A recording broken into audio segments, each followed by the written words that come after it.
விஜயாவுக்கு இங்கே ஸ்வேதா கால் பண்ணுறாங்க. கால் பண்ணிட்டு, பெரியம்மா முக்கியமான ஒரு விஷயத்தை பற்றி நான் உங்ககிட்ட பேசணும் அப்படின்னு சொல்கிறாங்க. என்னம்மா சொல்லுமா, ஏதாவது பொண்ணு வீட்டில் ஏதாவது சொல்லிவிட்டாங்களா அப்படின்னு சொல்லி கேட்குறாங்க. இல்லை பெரியம்மா அது வந்து அப்படின்னு சொல்கிறப்போ, சொல்லுமா என்னம்மா அப்படின்னு சொல்கிறப்போ, ஆமாம் பெரியம்மா அவங்க பொண்ணு வீட்டில் ஏதாவது ஒரு விஷயத்த சொல்ல சொன்னாங்க. எனக்கு எப்படி உங்ககிட்ட வந்து சொல்கிறதுன்னு தெரியல அப்படின்னு சொல்கிறாங்க. எதாக இருந்தாலும் சொல்லுமா, ஒன்றும் பிரச்சனை இல்லை. இங்கே வந்து தலைக்கு மேலே வேலை இருக்குது, கல்யாணம் ஏற்பாடு வேறு பார்க்கணும், டேட் வேறு குறிக்கணும் அப்படின்னு சொல்கிறாங்க. இல்லை பெரியம்மா இந்த கல்யாணம் நம்மளுக்கு நடக்காது அப்படின்னு சொல்கிறாங்க. என்னம்மா இப்படி சொல்கிற ஸ்வேதா அப்படின்னு சொல்லிட்டு ரொம்ப ஷாக்காக பேசுகிறாங்க. ஆமாங்க, அதை வந்துட்டு ஹரிணி வந்து இந்த கல்யாணம் வேண்டான்னு சொல்லிட்டா அப்படின்னு சொல்கிறாங்க. என்னம்மா சொல்கிறேன், அந்த பொண்ணுக்கு மனோஜ் ரொம்ப பிடிச்சிருந்தது இல்லை, மனோஜுக்கும் அந்த பொண்ணு பிடிச்சிருந்தது இல்லை, அதுக்கப்புறம் தான் நம்ம இந்த பேச்சுவார்த்தையை ஆரம்பித்தோம். என்னாச்சு, அதை நிச்சயம் வரைக்கும் வந்துருச்சு இல்லை அப்படின்னு சொல்கிறாங்க. இல்லை பெரியம்மா அது வந்து நான் நேரிலே வந்து பேசுகிறேன் அப்படின்னு சொல்லிட்டு ஃபோனை வச்சிடறாங்க. வச்சதுக்கப்புறம் வந்துட்டு இங்கே அப்படியே வந்து டக்குன்னு அப்படியே ஷாக் ஆகி ஃபோனை கீழே போட்டு அப்படியே உட்காந்துடுறாங்க சோஃபாவில். இதை பார்த்துட்டு இருக்கிற அண்ணாமலை, என்னாச்சு விஜய், யார்கிட்ட பேசினேன், என்னாச்சு உனக்கு அப்படின்னு சொல்லி கேட்குறாங்க. என்னங்க இப்படி சொல்லிட்டாவ அப்படின்னு சொல்கிறாங்க. யார் ஃபோன் பண்ணால் யார் என்ன சொன்னா அப்படின்னு சொல்லி கேட்குறாங்க. முத்து, மீனா, ஸ்ருதி, ரவி எல்லாருமே வராங்க. என்னாச்சுங்க ஆண்டி அப்படின்னு சொல்லி கேட்குறப்போ, மனோஜ் என்ன மனோஜ் இப்படி ஆயிடுச்சு, நீ ஹரிணி அந்த பொண்ணோட நேற்று பார்த்து பேசினதாண்டா, ஏதாவது சொன்னாலா அப்படின்னு சொல்லி கேட்குறாங்க. ஒன்றும் சொல்லியாம்மா, நார்மலாக தான் இருந்தால் ஆட்டோவில் போகணும்னு சொன்னால் கூப்பிட்டு போனேன், திடீர்னு அவளுக்கு ஆட்டோ ஒத்துக்காமல் வாமிட் வந்துருச்சு, அதுக்கப்புறம் காரில் கூப்பிட்டு போய் வீட்டில் கொண்டு வந்து விட்டுட்டு தான் நான் வந்தேன், அவங்க அம்மா அப்பா கூட நான் பார்க்கல, எனக்கு டைம் ஆயிடுச்சு, சரி நான் கிளம்புறேன்னு சொல்லிட்டு நான் வந்துட்டேன் அப்படின்னு சொல்கிறாங்க. ஏன்டா ஆட்டோவில் உன்னை யாரா கூப்பிட்டு போக சொன்னா, அவள் சும்மா உன்னை டெஸ்ட் பண்ணுறக்காக கூட கூப்பிட்டு போயிருந்துருக்கலாம்ல அப்படின்னு சொல்கிறாங்க. இல்லைம்மா அவள் தாம்மா பிடிச்சி போய் தான் வேணும்னு சொல்லி சொன்னா, அங்கே வேணால் நீங்கள் வந்து கேட்டு பாருங்கள், நம்ம ஆஃபீஸில் இருக்கவங்களுக்கு எல்லாமே தெரியும், சந்தோஷம் கூட தான் இருந்தார் அப்படின்னு சொல்லிட்டு இருக்கிறாங்க. இதை பார்த்துட்டு ஆட்டோவில் போனதெல்லாம் ஒரு குத்தமாடா அப்படின்னு சொல்லிட்டு உடனே வந்துட்டு இங்கே முத்துவும் கேட்குறாங்க. அதெல்லாம் காரணமாக இருக்கிறதுக்கு வாய்ப்பு இல்லைங்க, வேறு ஏதோ நடந்திருக்கு அப்படின்னு சொல்லிட்டு இங்கே மீனாவும் சொல்கிறாங்க. அப்போ வந்துட்டு உடனே வந்துட்டு இங்கே விஜயா சொல்கிறாங்க, என்ன நினச்சிட்டு இருக்கிறீங்க நீங்கள், அதெல்லாம் ஒன்றும் இருக்காது, வேறு ஏதாவது காரணமாக இருக்கும் அப்படின்னு சொல்கிறாங்க. அப்போ வந்துட்டு மனோஜ் உண்மையாக சொல்லுடா, ஆட்டோவில் போனது பிடிக்காம தான் அப்படி பண்ணியிருந்திருப்பாளோ அப்படின்னு சொல்லிட்டு இருக்காங்க. அவன் அப்படிலாம் இல்லைம்மா அப்படின்னு சொல்லி பேசிட்டு இருக்கப்போ இங்கே ஸ்வேதா வந்துடுறாங்க. வந்தோடனே ஸ்வேதா அங்கே வா ஸ்வேதா, என்னாச்சு, யார் என்ன சொன்னாங்க அப்படின்னு சொல்லிட்டு வந்து உடனே வந்துட்டு இங்கே கேட்குறாங்க. விஜயாவும் அடிச்சு வந்துட்டு, பெரியம்மா நீங்கள் தப்பாக நினச்சிக்காதீங்க, அவங்களுக்கு வந்துட்டு மனோஜை பிடிக்காமலாம் கிடையாது, மனோஜெல்லாம் பிடிச்சிருக்கு, ஆனால் அவங்களுக்கு ஒரு வேல்யூபிளான ஒரு ரீசன் சொல்கிறாங்க, என்னால் என்ன பண்ணுறதுன்னு ஒன்றும் புரியல அப்படின்னு சொல்கிறாங்க. என்ன சொன்னால் அந்த பொண்ணு ஹரிணி அப்படின்னு சொல்லி கேட்குறாங்க. இல்லை முதல் மனைவியை இருக்கிறப்போ நான் இவங்களை கல்யாணம் பண்ணுறதுக்கு எனக்கு விருப்பம் இல்லை, அவங்க வந்துட்டு இவங்க மேலே ரொம்ப உயிராக இருக்காங்க, என் கல்யாணம் நடக்கிறது அந்த பொண்ணோட கல்நீரோட என் கல்யாணம் நடக்க வேண்டாம்னு சொல்கிறா, இதுக்கு நான் என்ன பதில் சொல்ல முடியும் சொல்லுங்கள் பெரியம்மா அப்படின்னு சொல்கிறாங்க. என்னம்மா சொல்கிற அப்படின்னு சொல்லிட்டு அண்ணாமலையும் ரொம்ப வந்து ஷாக்காக கேட்குறாங்க. ஆமாம் பெரியப்பா, வந்துட்டு எங்கேயோ வந்துட்டு ரோஹிணியை பார்த்துருப்பாங்க போல இருக்குது, ரோஹிணி வந்துட்டு எப்போ போல தான் அவங்களுடைய ட்ராமாவை ஆரம்பிச்சிருப்பாங்க போல இருக்குது, அதில் இவளுக்கு மனசு ரொம்ப வருத்தப்பட்டு போச்சு, நானும் சொன்னேன், அவங்க நிறையா போய் பேசிட்டாங்க, அதனால தான் இந்த வீட்டில் வேண்டான்னு சொல்லிட்டு அவங்களை ஒதுக்கிட்டாங்க, மற்ற 2 மருமகளும் இருக்காங்கல்ல நல்லா தானே பார்த்துக்கிறாங்க, நீயே பார்த்து இல்லை அப்படின்னு தான் சொன்னேன், இருந்தாலுமே வந்துட்டு அவள் என்ன எப்படி பேசினாங்க என்ன பேசினாங்கலாம் எனக்கு தெரியல, ஆனால் இப்போதைக்கு வந்துட்டு கல்யாணம் வந்து மனோஜோட வேண்டாம் அப்படிங்கிற மாதிரி ஹரிணி சொல்கிறாங்க அப்படின்னு சொல்கிறாங்க. என்னங்க பண்ணுறது, நம்ம போய் நேரில் பார்த்து பேசுவோமா அப்படின்னு சொல்லிட்டு இருக்காங்க. இரு விஜயா அவசரப்படாத, யோசிக்கலாம், கொஞ்சம் டைம் கொடு அப்படின்னு சொல்கிறாங்க. இதை பார்த்துட்டு இருக்கிற மனோஜ் வந்துட்டு, இவளை சும்மாவோட போகிறதில்ல, நான் என்ன பண்ணுறேன் பாரு அப்படின்னு சொல்லிட்டு இருக்காங்க. டே படித்த முட்டாளே கொஞ்சம் அமைதியாக இருடா, நீ அவசரப்பட்டு போய் ஏதாவது நீ பண்ண போனீங்கன்னா இதாக காரணம்னு சொல்லிட்டு பார்லர் அம்மா அதை ஒரு பெரிய இஷ்யூ ஆக்கி நாளைக்கு கோர்ட்டில் வந்து கொண்டு வந்து நிறுத்திடும், அப்புறம் உனக்கு டைவர்ஸ் கிடைக்கிறதா இருந்ததும் டைவர்ஸ் கிடைக்காம போயிடும் பார்த்துக்கோ அப்படின்னு சொல்லிட்டு இருக்காங்க.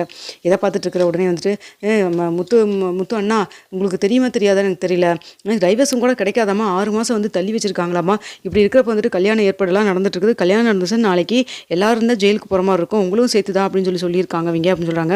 என்னம்மா சொல்கிற ஸ்வேதா அப்படின்னு சொல்லிட்டு அண்ணாமலை ரொம்ப ஷாக்காக கேட்குறாங்க. ஆமாங்க பெரியப்பா, எதுக்கு நீங்கள் இப்படிலாம் போய் பேசுனீங்க அப்படின்னு சொல்லிட்டு உடனே விஜயாவை பார்த்து கேட்குறாங்க. அப்போ மனோஜ் வந்து திருத்துன்னு முழிக்கிறாரு. என்னடா உனக்கு இந்த விஷயம் முன்னாடியே தெரியுமாடா அப்படின்னு சொல்லி கேட்குறாங்க. இல்லை அது வந்து அப்படின்னு சொல்லி பேசுகிறப்போ, அப்போ 2 பேரும் சேர்ந்து தான் வந்து கூட்டுக்களவாணித்தனம் பண்ணிட்டு இருக்கிறீங்களா அப்படின்னு சொல்லிட்டு சொல்கிறாங்க.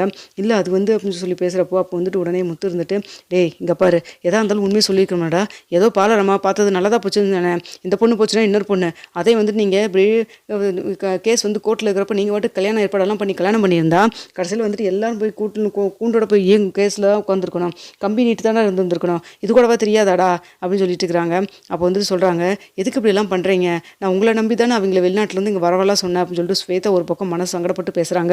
இங்கே பாருமா தங்கச்சி, நீ எதுவும் மனசில் வச்சுக்காத, எங்கள் அம்மா வந்துட்டு மனோஜ் கல்யாணம் பண்ணுங்கிற ஆர்வத்தில் ஏதோ பண்ணியிருப்பாங்க, ஆனால் இவன் ஒரு வார்த்தை நம்மகிட்ட சொல்லியிருந்துருக்கலாம், இவன் சொல்லாமல் இருக்கிறதா பெரிய தப்பாக இருக்குது, ஏன் சொல்லு பார்க்கலாம் அப்படின்னு சொல்கிறாங்க. விஜயா, நீ எல்லாம் ஒரு தடவை பட்ட உனக்கு புத்தியே வராதா, என்ன மொத்தத்துலேயே குடும்பத்தோடு சேர்த்து கொண்டுட்டு போய் வந்து ஜெயிலில் இதெல்லாம் முடிவு பண்ணிட்டியா அப்படின்னு சொல்லிட்டு இருக்காங்க. இதை பார்த்துக்கிறேன் நம்மளை, ஏன்டா உனக்கு தான் நான் வந்துட்டு இவ பேச்செல்லாம் நம்ப முடியாது, நீ அந்த வக்கீல் அந்த அம்மாவுக்கு ஃபோன் பண்ணி பேசிட்டு எனக்கு சொல்லுன்னு நான் சொன்னேன் இல்லடா, நீ ஏன்டா அப்படி பண்ணல அப்படின்னு சொல்கிறாங்க. இல்லைப்பா நான் கால் பண்ணப்பா, அவங்க ஃபோன் எடுக்கவே இல்லை, திரும்ப அவங்க கால் பண்ணாங்க, எனக்கு லைன் கிடைக்கவே இல்லை அப்படின்னு, அதனால் அப்படியே விட்டுருவியா, என்னன்னு போய் நேரில் பார்த்தா பேசியிருக்கணும்ல அப்படின்னு சொல்லிட்டு இருக்கிறாங்க. இதை பார்த்துருக்குற மீனா, ஆமாம் மாமா சொல்கிறதும் கரெக்டு தானுங்க, நீங்கள் நேரில் போயாவது பார்த்து பேசியிருந்துருக்கணும் அப்படின்னு சொல்லிட்டு இருக்கிறாங்க. ஏப்பா என் தப்பு தான்ப்பா அப்படின்னு சொல்லிட்டு முத்துவும் ஒத்துக்கிறாங்க. இதை பார்த்துட்டு இருக்கிற ஸ்ருதி, ஆண்டி நான் உங்களை என்னமோ நினச்சேன், ஆனால் மனோஜுக்காக எந்த எக்ஸ்ட்ரீமுக்கும் போவீங்கிறது நல்லா தெரிஞ்சு போச்சு, நானும் வேறு கரெக்டாக இந்த டைம்னு பார்த்து இங்கே வந்து இருந்துட்டுருக்கேன். நாளைக்கு கோர்ட்டு கேஸ்ன்னு போச்சுன்னா என்னையும் சேர்த்துல உள்ளே போடுவாங்க அப்படின்னு சொல்லிட்டு இருக்கிறாங்க. நீ வேறு நேரங்காலம் தெரியுமா இப்படியா பேசுவ அப்படின்னு சொல்லிட்டு ரவி பேசுகிறாங்க. டேய் என்னதான் இருந்தாலும் அம்மா பண்ணது தப்புன்னு சொல்லிட்டு நீ சொல்லியிருந்துருக்கணும். அதை விட்டு போட்டு இப்போ அம்மா கூட சேர்ந்து நீயும் போய் பேசிட்டீலடா கல்யாணம் பண்ணுங்கிறக்காக. நல்ல வேலை ஏதோ எல்லாம் கண்ணு காமிச்சிச்சு, அது வரைக்கும் சந்தோஷம் அப்படின்னு சொல்லிட்டு இருக்கிறாங்க. அப்புறம் உடனே ஸ்வேதா இருந்துட்டு சரிங்க சரிங்க பெரியப்பா நான் அவங்ககிட்ட ஓகேன்னு சொல்லி அவங்க கிளம்புறேன்னு சொல்லி எல்லாமே அப்போயே பேக் பண்ணிட்டு இருந்தாங்க, கிளம்பியிருப்பாங்கன்னு நினைக்கிறேன் அப்படின்னு சொல்லிட்டு இருக்கிறாங்க. என்னம்மா உடனே கிளம்புறாங்களா அப்படின்னு சொல்லிட்டு உடனே வந்துட்டு விஜயா கேட்குறாங்க. ஆமாம் அந்த கல்யாணம் ஏற்பாடுக்காக தானே வந்தாங்க, அதாவது கல்யாணம் நடக்க போகிறதுலையும் தெரிஞ்சிச்சுல அவங்க, அப்புறம் அதுக்கப்புறம் இங்கே எதுக்கு இருக்க போகிறாங்க, அதான் உடனே கிளம்பிட்டு இருக்கிறாங்க அப்படின்னு சொல்லிட்டு இருக்கிறாங்க.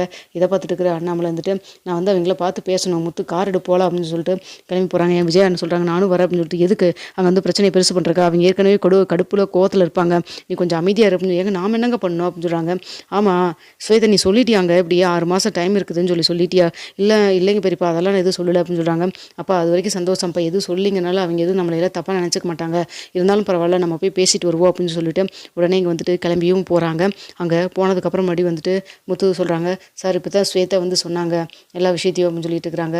ஆமாம்ப்பா அவள் இப்படின்னு சொல்லிட்டா, அந்த பொண்ணை பார்த்து பேசியிருப்பா போல இருக்குது, அந்த பொண்ணு ரொம்ப பரிதாபமாக பேசியிருக்கும் போல இருக்குது. இங்கே பாருங்கள் நீங்கள் நினைக்க மாதிரிலாம் கிடையாது, அந்த பாலரமாக ரொம்ப நடிக்கும், சீன் போடும், நிறைய போய் பேசும், அதனால் இது நடிக்கிறதெல்லாம் அதுக்கு வந்து ஒரு பெரிய விஷயமே கிடையாது, அதெல்லாம் நினைக்காதீங்க நீங்கள் அப்படின்னு சொல்கிறாங்க. இல்லை அதெல்லாம் சரிப்பட்டு வராது அப்படின்னு சொல்லிட்டு இருக்கிறாங்க. அது மட்டும் இல்லாமல் வந்துட்டு அவங்க சொல்கிறாங்க, ஆமாம் 6 மாதம் கல்யாணத்துக்கு வந்து பேச்சு தள்ளி வச்சிருக்குல்ல, அங்கே வந்துட்டு கோர்ட்டில் கேஸ் இருக்குதுல்ல, அப்புறம் எப்படி நீங்கள் பண்ணுவீங்க, இதை கேட்டதுக்கப்புறம் தான் எங்களுக்கு அவ்வளோ கோவம் வந்துருச்சு, எதுக்கு இப்படி போய் பேசுகிறீங்க அப்படின்னு சொல்கிறாங்க. இதை கேட்டுன்னு வந்துட்டு ஸ்வேதா தான் சொல்லின்னு சொன்னேன். ஆமாண்டா ஸ்வேதா சொல்லதான், ஆனால் இவங்ககிட்ட தான் வந்து இந்த ரோகிணி சொல்லிட்டால அப்படிங்கிற மாதிரி அண்ணாமலையும் சொல்கிறாரு. ஆமாம் இல்லைப்பா இதை நான் மறந்தே போயிட்டேன் அப்படின்னு சொல்லிட்டு, ஆமாங்க சார் வந்து ஏதோ பொண்ணு பையன் மேலே வச்சுக்கிற பாசத்தில் எப்படியோ கிராவியஸ் வாங்கிடுவோம், நல்ல இடமா வந்திருக்குது, தட்டி கழிக்க வேண்டாம்னு சொல்லிட்டு விஜயா நினச்சிட்டா அப்படின்னு சொல்லிட்டு இருக்கிறாங்க. இதை பார்த்துட்டு அப்போ நீங்கள் எது வேணால் பண்ணுவீங்க, நாளைக்கு ஏதாவது கோர்ட்டு கேஸ்னால் நாங்களும் சேர்ந்து எங்கள் பொண்ணோட சேர்ந்தெல்லாம் அலையணும், உங்கள் வீட்டில் சம்மந்தம் பண்ணுறதுக்கு எங்களுக்கு கொடுக்குற பரிசா இதெல்லாம் அப்படின்னு சொல்லிட்டு இருக்கிறாங்க. இதை பார்த்துட்டு இருக்கிற வந்துட்டு உடனே முத்து சொல்கிறாங்க, இல்லை அப்படி இல்லைங்க, ஏதோ உங்கள் அம்மா எங்களுக்குமே தெரியாத விஷயம் இப்போ தான் தெரியும், அந்த அளவுக்கு வந்துட்டு உங்கள் வீட்டில் இருக்கீங்க, கூட்டு குடும்பமாக இருந்தால் மட்டும் பத்தாது, இங்கே என்ன நடக்குது அப்படிங்கிறத நீங்களும் தெரிஞ்சுக்கணும் அப்படின்னு சொல்லிட்டு அண்ணாமலை பார்த்து பேசுகிறாங்க. அண்ணாமலை பார்த்து பேசுகிறத பார்த்தோன்னே முத்து கோவம் வருது. இங்கே பாருங்க எங்கள் அப்பா மேலே எல்லாம் குறை சொல்லாதீங்க, அவர் மேலெல்லாம் சொல்கிறக்கெல்லாம் எதுவுமே இல்லை, என்னங்க ஒரே கூட்டு குடும்பமாக இருக்கீங்க, பையனுக்கு இப்படி கேஸ் போயிட்டுருக்குது, என்ன நடக்குது கோர்ட்டில் என்ன சொன்னாங்க அப்படின்னு கூட தெரிஞ்சுக்காமல் இருக்கிறாரு, அப்புறம் உங்கள் அப்பாவை சொல்லாமல் என்ன சொல்கிறது, இது தெரியாமல் எங்ககிட்ட வேறு கமிட்மெண்ட் கொடுத்து என்கேஜ்மெண்ட் பண்ணி இப்போ வந்துட்டு கல்யாணம் ஏற்பாடு வரைக்கும் நல்ல வேலை போயிடுச்சு, நல்ல வேலை தேதி குறித்து பத்திரிக்கையெல்லாம் அடிக்காம விட்டோம், எங்களுடைய சொந்தக்காரங்ககிட்ட ரிலேட்டிவ்ஸ்க்கெல்லாம் சொல்லியிருந்தோம்னா இத்தனை நாள் கழிச்சு பொண்ணுக்கு இப்படி ஹரிணிக்கு கல்யாணம் பண்ணுறீங்களே, இப்படி வீட்டில் போய் தான் நீங்கள் பொண்ணு மாப்பிள்ளை எடுப்பீங்களா அப்படின்னு சொல்லிட்டு இந்நேரத்து எங்களை அவ்வளோ தூரம் திட்டிட்டு இருந்திருப்பாங்க, அவமானப்பட்டு இருந்திருக்கணும், நல்ல வேலை அதுக்கெல்லாம் இடம் இல்லாமல் போயிடுச்சு, நல்ல வேலையாக ஏதோ என் பொண்ணு ஆட்டோவில் போகணும்னு சொல்ல அங்கேயும் போக உங்கள் மருமகளை அவள் பார்க்க இதெல்லாம் நடந்திருக்குது, நல்லதாக தான் போச்சு, இதுக்கு மேலே உங்கள்கிட்ட நான் பேச விரும்பலை, ஸ்வேதா இனிமேல் இது மாதிரி இல்லை ஏதாவது அலையன்ஸ் இருக்குன்னு சொல்லிட்டு தயவுசெய்து எங்கிட்ட எல்லாம் சொல்லாத, நீயே என்ன ஏதுன்னு பார்த்துட்டு அதுக்கப்புறம் சொல்லுமா, எனக்கும் உன் மேலே வருத்தம் தாம்மா, சரி நான் கிளம்புறேம்மா பரவாயில்ல அப்படின்னு சொல்லிட்டு ஸ்வேதாட்ட சொல்லிட்டு இவங்க எல்லாருமே கிளம்புறாங்க. முத்துவும் அண்ணாமலையும் மனசே இல்லாமல் வீட்டுக்கு திரும்புகிறாங்க.